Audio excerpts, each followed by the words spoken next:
You've been saying, "I got a late start" for years now. At some point, that stops being an excuse and becomes your identity. Consider this your last late start warning and your step-by-step guide to finally turning it around. I am Napoleon Hill, and I speak to you now not as a historian of achievement, but as a practical guide to your own economic destiny. If you are listening to this, you are likely a person burdened by the past. You look at your calendar, you look at your bank account, and you feel the chilling weight of time wasted. You feel behind. You feel that perhaps the door to true success, to abundant life, has closed. You look at others who started earlier, who had better environments, or who seemed to achieve success effortlessly in their 20s, and you worry that your own chance has passed. This worry is not a flaw in your character. It is merely the recognition that a crucial decision has been delayed, and now your spiritual thermometer is forcing you to confront that truth. Let me remove that burden instantly. The great truth is that all who succeed get off to a bad start and pass through many struggles before they arrive. This period of struggle is not a sign of failure, but a necessary refinement by fire. Furthermore, men seldom achieve their greatest successes before the ages of 40 to 50 years, because they tend to dissipate their energies earlier in life through indecision, emotional turbulence, and lack of a definite purpose. The common mistake of youth is scattering effort over too many fields, mistaking activity for achievement. The delay you feel is simply the universe waiting for you to gather your scattered forces. The crucial years of your early adulthood, which many feel they wasted, were simply the necessary period for testing and refining your own will, often revealing the very things you must avoid. The scattered efforts of your youth were not entirely lost. They taught you the value of concentration and definiteness of purpose, lessons you could not have learned from a textbook. The energy you preserved, even in your confusion, is now ready to be channeled with laser-like focus, and the hard lessons learned are now worth more than the tuition paid. You have paid the price for ignorance. Now you must convert that experience into wisdom and wealth, understanding that delayed success is often the most enduring success. If you have discovered this philosophy now, whether you are 25 or 55 years of age, you are ready for achievement. The exact date you begin is irrelevant compared to the absolute definiteness of your aim. You are not too late, but you do not have time to waste. The principles described in my work hold the secret of mastery over your economic fate. They are not merely suggestions. They are laws, eternal and uncompromising. If you obey them, they will serve you. If you break them, they will break you. The first law you must obey is to turn your life around by immediately replacing your current identity with a burning desire. You must realize that your past is not a sentence, but merely a long, expensive lesson in what not to do, and that knowledge is now your greatest asset. This knowledge, when combined with a definite aim, is what creates irresistible power, capable of overcoming any deficit of time or capital. For definite thought is the master key to all fortune. The identity shift, converting excuse into command. Your first step, my friend, is to recognize that the phrase late start is simply an alibi. An alibi is a self-inflicted wound, a verbal shield used to defend against the responsibility of definite action. It is a comfortable, convenient lie that allows you to remain in the prison of procrastination without taking responsibility for the chains that bind your potential. It is always easier to blame the calendar, your parents, the state of the economy, or your circumstances than it is to look inward and ask the only question that matters: why have I not decided? This blaming of external factors is the subtle yet profound difference between temporary setback and permanent failure. For the man who blames others denies himself the power to change his own condition, thereby giving his power away to the very things he claims are holding him back. You must cease being the victim of circumstance and accept the mantle of command over your own destiny, understanding that control begins with self-responsibility and the absolute refusal to accept an alibi as truth. To stop creating alibis, you must forge the burning desire, which is the starting point of all achievement. You must move past the lukewarm feeling of a simple wish. You do not just wish for success, You must obsess over it. You must demand it. The difference between a simple wish and a desire is a matter of intensity of spiritual fire. A wish is faint and easily blown out by the winds of temporary defeat or the whispers of negative associates. A burning desire is a controlled conflagration that fuels action and makes defeat impossible to accept. It burns away doubt and drives the necessary continuous effort. If you feel behind, your desire must burn twice as hot, generating the necessary energy to bridge the gap of time you feel you have lost. This intensity must become the dominating thought in your mind, overwhelming all prior doubts and fears, creating a singularity of purpose that draws all necessary resources to you, just as a magnet draws iron. This intensity is the spiritual thermostat that regulates your persistence, ensuring that your will remains focused regardless of external conditions. The universe yields only to the man whose desire is absolute and unwavering. Many years ago, I met a man named Edwin C. Barnes. He was an example that I never forgot, a living testament to the power of pure, definite desire over the environment. He lacked money, he lacked formal education, and he lacked any connection to the great minds of his day. Yet he held a thought that was so definite, so consuming, the burning desire to become the business partner of Thomas A. Edison, that it drove him across the country to stand before the greatest inventor in the world. What Barnes desired was not a job, not a loan, but a partnership. He had an obsession, a fixation, and he arrived with nothing but the clothes on his back and the fire in his soul. Edison, upon seeing him, later remarked that the intensity of Barnes's desire was so clear, so total, that he knew the man had made up his mind to stand by until he succeeded. Barnes was hired not because of his skills, which were non-existent, but because of his definite aim backed by a burning desire, and he eventually became the business partner he demanded to be. Barnes succeeded because he made a decision and backed it with a tenacity that refused to recognize failure, despite his clear late start disadvantages. His lack of resources was irrelevant compared to the intensity of his purpose, proving that desire, not circumstance, is the true measure of a man's potential. His story is a permanent record of the power of a single, definite purpose to overcome any obstacle of time or education. If you have wasted years, you can no longer afford the weakness of a vague goal. You cannot afford to say, "I want more money," or "I want to be happier." That is the language of wishing, and the world ignores those who merely wish, granting them only what they deserve, nothing. The universe rewards specificity. You must name your price, describe your purpose, and state your demand with precision. You must be specific, and you must back that specificity with absolute faith. Faith, as I teach it, is not a mystical concept. It is a state of mind that can be induced or created by autosuggestion. It is the absolute belief that what you demand of life will be given to you, providing you act in full alignment with your demand. This mental power is what will help you convert the wasted effort and vague motivations of your past into immediate, measurable action. Autosuggestion allows you to bypass the mental blocks created by years of negative self-talk and environmental skepticism, planting positive, success-oriented ideas directly into your subconscious mind, which is the link between your thought and universal intelligence. Your subconscious mind will then reorganize your daily actions to match this dominating thought, creating a path where none appeared to exist before, compelling you toward your definite goal. Only a burning desire and obsession will help you convince yourself that you will acquire it, and you must be willing to pay the price. Continuous, disciplined action executed with unwavering belief.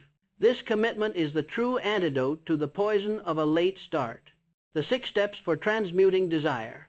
Your action must begin today, and it must follow this exact formula, which I have taught to all successful men. This is your immediate remedy for the poison of the late start alibi. Fix the exact amount of money and what definite service you will give in return for it. Vague wealth is useless. You must name the amount and, more importantly, You must decide what value you are willing to exchange for it. There is no such thing as something for nothing. A definite target gives your subconscious mind a clear instruction.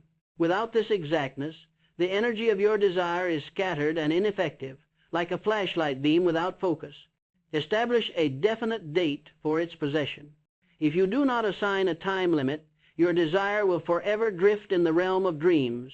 This date creates the necessary urgency. A deadline forces the prompt decision required for success. This commitment prevents procrastination from stealing your present opportunity, turning your desire from a philosophical wish into a practical contract. Create a definite, practical plan for carrying out your desire, and begin at once, whether you are ready or not. The most dangerous habit of the late starter is waiting for the perfect moment. There is no perfect moment. Start where you stand, with whatever tools you possess. Immediate movement is the command.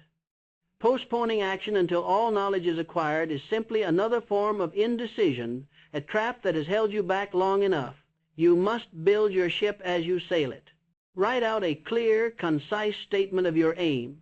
This statement must describe the exact amount of money you intend to acquire, the time limit for its acquisition, the service you intend to give in return, and the plan through which you intend to acquire it. This written clarity is the foundation of all organized effort. It moves your desire from the ethereal realm of thought to the physical plane of reality, making it tangible and trackable. Read this statement aloud twice daily, once just after rising in the morning, and once just before retiring at night. This is your reprogramming. You are not asking the universe for a favor. You are issuing a command to your own subconscious mind. Repetition, charged with emotion, is the only language your subconscious understands. This daily ritual impresses your aim upon the mental factory that produces your results, weaving it into the fabric of your belief. As you read, see and feel and believe yourself already in possession of the money. This final step is the most critical. You must charge your words with emotion. Only when you convince your own subconscious mind that the goal is already achieved will it go to work on your behalf. This is the practical application of faith and the master key to personal transformation. You must move your mind into the feeling of success before success manifests, for the belief precedes the outcome. This discipline is your immediate cure for a late start. Do not allow your past to dictate your future. Your decision right now is the most important date on your calendar. It is not too late, but you do not have time to waste. Last warning. Against the fear identity, reprogramming for self-reliance. Your late start identity is not just sustained by alibis. It is sustained by fear. Fear is the greatest destroyer of personal initiative, and it is the enemy of definite action. The late starter is paralyzed because he is held captive by the fear of criticism. This is a major destroyer that causes you to refuse to take chances in business, to set safe, low goals, or to stay quiet in toxic circles because you are terrified of what they will say. This fear prevents the necessary risk-taking inherent in all great achievement, condemning you to the safety of mediocrity. You worry, what if I try and fail? What if my family mocks me? What if my friends call me foolish for attempting something great at my age? That fear of what they will say is more powerful than the fear of poverty itself for many people. It is a slow spiritual poison that has kept you exactly where you are. The subconscious dread of public opinion has stifled more genius and ruined more great plans than any economic depression, for man fears the loss of approval more than he fears want, often accepting mediocrity to avoid ridicule. This subtle pressure to conform is the modern chain of servitude. I learned this truth firsthand. When I received Andrew Carnegie's suggestion to spend 20 years studying the success principles of great men, I faced immediate internal questions traced to the inherent fear of criticism. The voices said, "You can't do it. You have no money. What will your relatives think of you for giving up a safe career?" Many noble ideas are still born because of the fear of criticism. You must understand that your environment, your friends, and your relatives, if they lack definite purpose, will become the jailers of your future. They will unconsciously try to pull you back to the level of their own limited thinking and comfort. Their lack of vision is not a critique of you. It is merely their own prison. Your failure to act will not save them. It will only trap you. You must prioritize your own definite aim above the temporary comfort of the approval of others. The opinions of others are merely opinions, not facts, and they should never be allowed to dictate your potential or limit your ambition. You must use autosuggestion to voluntarily shut off negative impulses and gain self-confidence. Autosuggestion is the agency through which man may voluntarily feed his subconscious mind with thoughts of a creative or destructive nature. The subconscious mind takes literal instruction, whether positive or negative. The negative thoughts that make you believe you are too old, too far behind, or too poorly educated were fed to you by your environment or by the repeated failures of your own indecision. You must stop consuming that poison and replace it with affirmations of self-reliance and definiteness of purpose. The greatest asset you possess is your willpower. You must put it into constant use to build a wall of immunity against these negative influences. This wall is built stone by stone through deliberate, repeated positive thought. If you feel doomed to failure, it is because you have commanded your subconscious mind to prepare for failure. This programming must be stopped and reversed immediately. Your will is the ultimate governor of your mental life. Exert it now to control the thoughts you permit to enter your consciousness and to filter out the destructive suggestions of the fearful. Your mind must become a fortress against the negativity of the outer world, impervious to doubt and ridicule. You must command your thoughts, or your thoughts will forever command you. The self-confidence formula daily. Your action plan against fear is the daily application of the self-confidence formula. I know that I have the ability to achieve the object of my definite chief aim. Therefore, I demand of myself persistent, continuous action toward its attainment, and I hereby promise to render such action. The promise must be to yourself. This step establishes your non-negotiable commitment to movement. You are taking a vow of persistence against all forms of temporary defeat, signing a solemn contract with your future self. I realize that the dominating thoughts of my mind will eventually reproduce themselves in physical, outward action, and gradually transform themselves into physical reality. Therefore, I will concentrate my thoughts for 30 minutes daily on the task of thinking of the person I intend to become. You must create a clear, definite mental picture of your future self. Visualization is the architect of your future reality. This 30-minute period is the most productive portion of your day, as you are directing the subconscious builder, ensuring that your mental blueprint is clear and detailed. I know that through the principle of autosuggestion, any desire that I persistently hold in my mind will eventually seek expression through some practical means of attaining the object. Therefore, I will devote 10 minutes daily to demanding of myself the immediate action I must take. This creates a bias toward action over analysis. You are programming yourself to overcome the hesitation that has defined your late start, forcing yourself into momentum. I have clearly written down my definite chief aim and will never stop trying until I have developed sufficient self-confidence for its attainment. Writing fixes the aim, and persistence develops the necessary courage. It is the successful completion of small, persistent steps that fuels genuine self-confidence, creating an upward spiral of belief and action. I recognize that no wealth or position can long endure unless founded upon truth and justice. Therefore, I will engage in no transaction which does not benefit all whom it affects. This aligns your purpose with universal law, ensuring permanence and stability. Wealth acquired unjustly is ephemeral. True, enduring fortune serves a universal good, making you a part of the beneficial flow of the universe. Finally, you must eliminate negative emotions such as hatred, envy, jealousy, selfishness, and cynicism. A negative attitude can never bring success because it shuts off the receptive mechanism of the mind. You have a choice. You can listen to the chatter of your fear, or you can speak the commands of your purpose.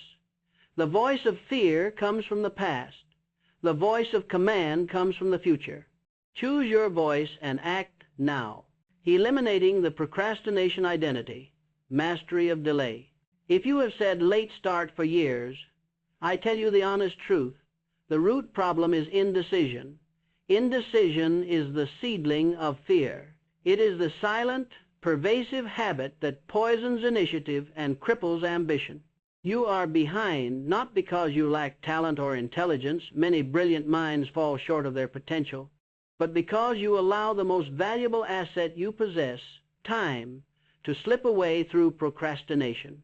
You may possess the map to success, but until you decisively take the first step, that map is useless, and the treasure remains buried. The man who allows time to pass without reaching a decision is a man who is actively choosing stagnation. His intentions may be good, his hopes may be high, but his results are ruinous. Indecision is a corrosive acid that eats away at the will. I submit to you that indecision is worse than a flawed decision. For a flawed decision at least teaches a lesson, provides feedback, and involves movement. Indecision is paralysis, and paralysis is a state of cessation in disguise, simulating action through endless planning and analysis without ever committing to movement. The road to failure is paved with good intentions and indecision, which are simply fear disguised as prudence, perpetually waiting for perfect conditions that never arrive. The perfect time to start is always now. Your final warning is this: you must adopt the habit of reaching decisions promptly and changing them slowly. This is the hallmark of the master. The masses of men who fail to acquire great wealth are, as a rule, those who reach decisions slowly, if at all, and change them quickly and often when faced with the first sign of opposition. They mistake indecisiveness for caution, a costly error. The successful men I studied, Henry Ford, John D. Rockefeller, Andrew Carnegie, were men of instant and firm decision. Their success was marked by promptness and finality of decision, which gave their plans power, allowing them to seize opportunities while the cautious were still deliberating. When a great decision is reached, the mind should be closed against all outside influences, creating a mental concentration that is irresistible. Consider the tremendous decision of the Continental Congress to affix their names to the Declaration of Independence. They knew this decision risked a severe penalty for disloyalty. It was a grave action in the eyes of the British Crown. They did not spend weeks paralyzed by analysis. They decided and they acted. That single immediate decision, made under immense pressure, changed the destiny of an entire continent. That courage is the same force required for individual self-determination today. You must decide your personal declaration of independence from your past failures and act upon it. Your economic freedom requires the same decisiveness that political freedom requires, as both demand the risk of immediate, irreversible action based on faith in a definite purpose. Your signature on your own definite plan must carry the same weight as the signature on that declaration. If you have wasted time, your promptness in decision-making now must be absolute, for time is the ultimate collector of debts. Delay is a debt you can no longer afford to carry. Action plan, decision, and planning. To eliminate the procrastination identity, you must master the following. Reduce your definite, practical plan to writing. Indefinite plans lead to indefinite results. The act of writing gives concrete form to the intangible desire held in your mind. This is your blueprint. A written plan stands as a permanent challenge to the forces of procrastination. It allows you to track progress and identify points of failure systematically, forcing a continuous state of revision and movement. Start where you stand and work with whatever tools you may have. Waiting for the ideal environment, the perfect market, or the final piece of knowledge is fatal. The time will never be just right. Move now. Action creates momentum, which is the antidote to paralysis by analysis. Movement generates confidence and draws inspiration from the field of experience, showing you the next step. Act on inspiration immediately. Often, when you are deeply concentrated on your definite chief aim, plans, or solutions, they will flash into your mind, through what I call the sixth sense or inspired thought. Failure to put this inspiration into immediate action will be fatal to your success. The moment of inspiration is also the moment for movement. Inspired thought is perishable. It must be acted upon instantly. The delay of 1 hour can render a brilliant plan worthless, as the clarity and force of the inspiration fade quickly. Keep your own counsel. Share your plans only with members of your mastermind group who will be introduced shortly. Do not expose your nascent ideas and great designs to the curiosity or envy of indifferent people. Your circle must maintain complete sympathy and harmony with your aim. Protect your idea until it has sufficient strength to withstand criticism. The initial stage of any great plan is highly vulnerable to the discouraging suggestions of the uninformed. Seek specialized knowledge on demand. Use your imagination to overcome present obstacles. If you are missing a piece of knowledge, decide to acquire it. But do not allow the lack of knowledge to prevent the immediate execution of a plan that can be started now. The greatest leaders hire knowledge.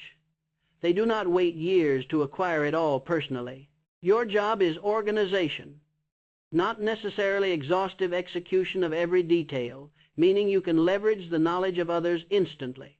The difference between a leader and a follower is the ability to make a prompt, firm decision. If you have a late start, you cannot afford the luxury of indecision. Your future wealth depends on your ability to decide now and to move now. You are not too late, but you do not have time to waste. I have given you the first 3 immediate steps: desire, faith, and decision, which you can execute today. If you want the full method that transformed the lives of every great man in history, you must stay with me. Subscribe to this channel now and join the alliance of people who are choosing to master their economic destiny. Now that you have committed to the alliance of great thinkers, let us address the greatest daily cause of failure in definite purpose, the enemy known as defeat. To rise, you must master the comeback identity. The comeback identity, persistence and converting defeat. To turn your life around, you must stop recognizing defeat as permanent. For the late starter, the first stumble often confirms the belief that it is indeed too late, that the system is rigged, or that the effort was not worth it. This is the moment when the majority of men quit. But I tell you, persistence is the sustained effort necessary to induce faith. The man who wins is the man who thinks he can. Every great fortune is built upon the ashes of temporary defeat. Temporary defeat is not failure. It is tuition. It is a necessary part of the education required to achieve anything significant. Without persistence, you cannot acquire the habits conducive to success. The persistence you lacked in your 20s must now be doubled in your 40s, making up for the lost time with an intensity of purpose only gained through maturity and the hard-won understanding of life's true priorities. Look at the great story of Thomas A. Edison. He met with temporary defeat 10,000 times before perfecting the incandescent light bulb. A lesser man would have quit after the 10th, the 100th, or even the 1000th attempt, but Edison viewed each setback not as a failure, but as discovering one more way that the bulb would not work. His definite chief aim to bring light to the world was so powerful that his persistence became unbreakable. Edison's success was not genius. It was the ability to convert defeat into motivation. He simply refused to accept the finality of any single event, knowing that every failure brought him one step closer to the method that would succeed. Or consider W.C. Fields, the comedian, who staged a great triumph around age 60 years by being persistent and offering to work without pay in a new field when his initial career faltered. It is never too late to begin a new pursuit, but it is always too late to start if you lack persistence. Age is merely a number. Persistence is a spiritual muscle, and it grows stronger every time you refuse to yield, turning the weakness of your past into the strength of your comeback. Action plan. Development of persistence. If you feel you are lacking persistence, you must immediately remedy this by building a stronger fire under your desires. Weak desire yields weak persistence. Only a burning desire can withstand the temporary defeats necessary for ultimate success. To develop the power of persistence, you must ensure your effort is based on 4 essential steps. A definite purpose backed by a burning desire. A definite plan expressed in continuous action. A mind closed tightly to all negative and discouraging influences, including those of relatives, friends, and toxic circles. This mental closure is mandatory for preserving your energy. You must insulate your ambition from the skepticism of the outside world, creating an environment of positive expectation, a friendly alliance mastermind group that encourages you to follow through with both plan and purpose. Beyond this, you must embrace failure as tuition. Recognize that every adversity brings with it the seed of an equivalent advantage. The lesson of temporary defeat is to force you to adjust your plan. You do not change your aim, you change your method. The man who gives up because of a single defeat has forfeited the advantage contained within that experience. This is the law of compensation applied to your struggles, demanding that you extract the wisdom from every setback and use it to advance your aim. Finally, you must focus on specialized knowledge. General knowledge is of little use in accumulating money. The way of success is the continuous pursuit of knowledge that relates directly to your definite chief aim.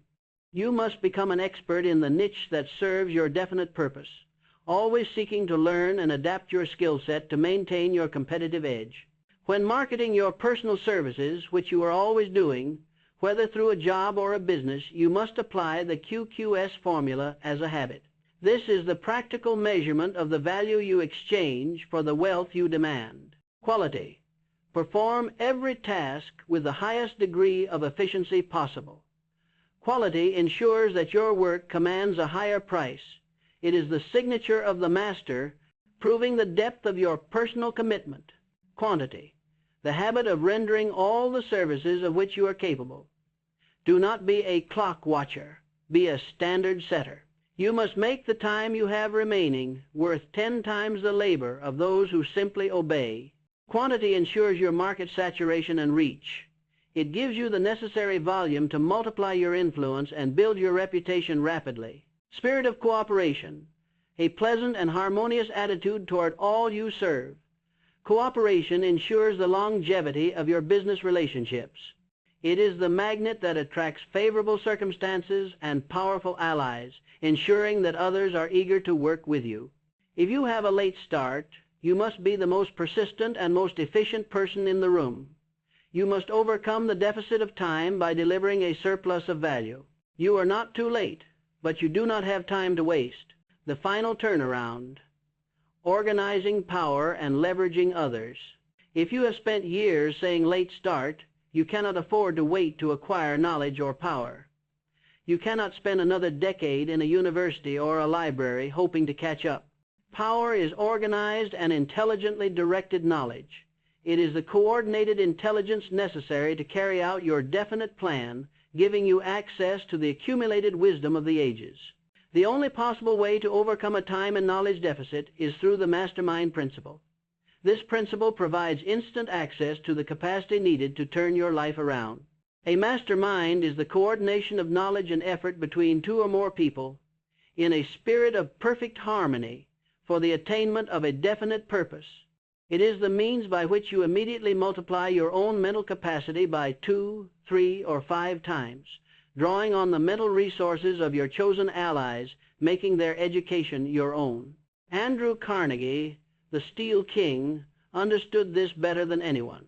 He accumulated hundreds of millions of dollars, not because of his own specialized knowledge of steel manufacturing, but because he made practical use of the mastermind principle. He surrounded himself with a group of men who supplied the specialized knowledge and talent he lacked.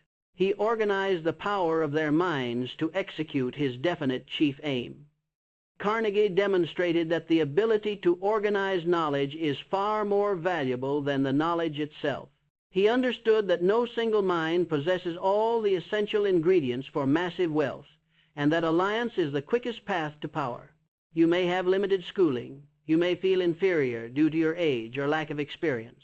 Remember this truth. The man who can organize and direct a mastermind group is just as much a man of education as any person in the group. His talent is the organization of talent. This is your path to immediate power, allowing you to bypass the years required for formal training. Action plan. Organizing your alliance. You must take immediate action to organize your power. Organize your mastermind alliance.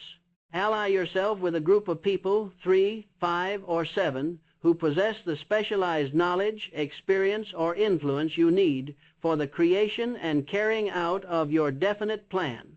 Choose people whose strengths directly compensate for your weaknesses. The power of your mastermind is the square of the number of individuals involved. Select your allies as carefully as you would select your business partners. Mandate perfect harmony. You must maintain perfect, unquestioning harmony between yourself and every member of your alliance. Harmony is the multiplier of power. Disharmony is the direct injection of failure. If a member threatens this harmony, remove them without apology or delay. The preservation of harmony is your chief responsibility as the leader of the mastermind, for conflict drains the power of the group and dissipates mental energy. Leverage knowledge. View your mastermind not as friends, but as the extension of your own mind. If you need financial expertise, find the person who has it. If you need sales ability, find the person who has mastered it. You provide the definite purpose. They provide the means. Their knowledge becomes your intellectual capital. You must exchange value for this knowledge, either through compensation or collaboration, recognizing that you are buying back the time you lost. Seek encouragement. Your friendly alliance must be a source of encouragement, helping you follow through with both plan and purpose. They must believe in your aim even when your own faith falters. They serve as the spiritual battery for your ambition. A negative or lukewarm ally is worse than no ally at all, as they risk poisoning the entire group consciousness. Use your imagination, invisible counsel. In the quiet of your own study, you must also practice what I call holding an imaginary council meeting. This is a powerful form of autosuggestion. Practice holding council with successful figures who inspire you: Carnegie, Ford, Lincoln, Edison, or any figure from history or the present whom you admire. Sit quietly, stimulate your receptive thoughts, and imagine them advising you. This practice greatly stimulates the mind and helps you receive knowledge and answers through what feels like inspiration. You are using the power of your imagination to connect your mind to the collective wisdom of the ages. This exercise refines your intuition and accelerates your ability to find solutions. Through this process, you draw upon the mental influence of those who have mastered the laws of success, internalizing their decisiveness and courage. You are not too late, but you do not have time to waste. You must leverage the minds of others to make up the difference. I have given you the full 5-point plan to escape the late start identity. I want to know where your true challenge lies. Comment below and tell me your current age, your definite chief aim, and which of the 3 fears, poverty, criticism, or indecision, is holding you back the most. Share this and your struggle so that I and others in this community can offer the perspective you need to move forward now. Let us now bring every law, every truth, and every warning to its final conclusion. I speak now of your identity. For until you transform who you are, no change in your habits, no change in your income, no change in your environment will last. The outer world reflects the inner landscape of your mind, and you must master that inner world first. This world does not obey the man who performs. It obeys the man who commands, and no man can command until he first refuses to serve. I do not speak of service to others, for there is honor in building, in giving, in contribution. I speak of servitude to fear, to routine, to wage, to mental chains. The man who wakes each morning only to serve the vision of another, who never writes his own aim, who waits for orders, who drowns in tasks without purpose, that man is not free. That man is not the master. He is what the system designed him to be, a worker until his final cessation, a consumer until empty, a servant until forgotten. You are not fulfilling your purpose by remaining a servant to another's vision. merely trading hours for survival and forfeiting your potential. The turning point, the line between labor and leadership, is self-command, not emotion, not wish, not even effort command. And that command begins with the mind. A man who masters himself no longer obeys the world. The world obeys him. The market shifts to make room for his value. The people adjust to match his belief. The money moves toward his aim because he moves toward it without hesitation. The quality of your self-mastery determines the quality of your fortune. You can attain your final release as a laborer, or you can rise as a leader. The difference is not money, it is thought, discipline, and decision. You were not born to merely work. You were not born to be instructed. You were born to direct. You were not born to comply. You were born to create. Your true purpose is to exert the authority of definite thought upon the world, shaping circumstance instead of being shaped by it. If you are still breathing, still hearing these words, it means it is not too late. But understand, this is the final gate. You must cross it or forever live beneath it. The time for waiting is over. The time for commanding is now. Write your definite chief aim now. Do not delay. Decide who you are, what you demand from life, how you will serve others through your purpose, and make it clear, bold, and written. This written document is the contract with your destiny. Sign it with the fire of your renewed commitment, making it the most important document you possess. Build daily command. Do not trust motivation. Trust repetition. Every morning, read your aim aloud. Every night, speak your belief in your wealth, your power, your identity. Shape your subconscious into the man who commands by daily shaping your words. Consistency is the only guarantee of transformation. The disciplined mind never stops working toward its goal, even while the body rests. Build systems, not just labor. A man who depends on one stream of labor is still serving. Build systems. Create value. Use your mind, not just your time. Let your labor fund your freedom, but do not stop at labor. Build ownership. Own the means of production, or you will always be owned. Focus on creating value that multiplies without your constant presence, allowing you to leverage your effort. Organize your power. Today, name the first 3 people or resources that must be included in your mastermind alliance. You cannot do this alone, and you cannot afford to wait to find the knowledge. Leverage the minds of others to make up the time you feel you have lost. Your power is determined by the quality of your alliances. I was the son of a poor miner in the hills of Virginia. I had no inheritance, no connections, no safety. But I had a voice, I had a mind, and I had a decision that I would no longer serve the fear of poverty, that I would no longer serve ignorance, that I would no longer serve the chains passed down by weak men. I studied the minds of the rich, not the surface of their wealth, but the spiritual roots. I studied Carnegie, Ford, Rockefeller, Edison, and I found that every one of them obeyed laws that most men never learn.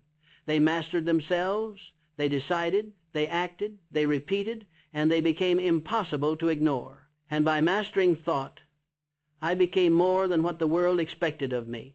My journey proves that poverty is no bar to achievement if the mind is properly disciplined, and so can you. But it begins now, and it begins with your refusal. Refuse to live as if you are powerless. Refuse to wake up with no aim. Refuse to sell your time for crumbs. Refuse to think small, move slow, and act weak. Refuse to cease existing without building something the world cannot erase. Your refusal is your first, most powerful act of self-command. You are not here to serve fear. You are not here to obey mediocrity. You are here to command. Let these final affirmations become your oath. I will not be a slave to any man.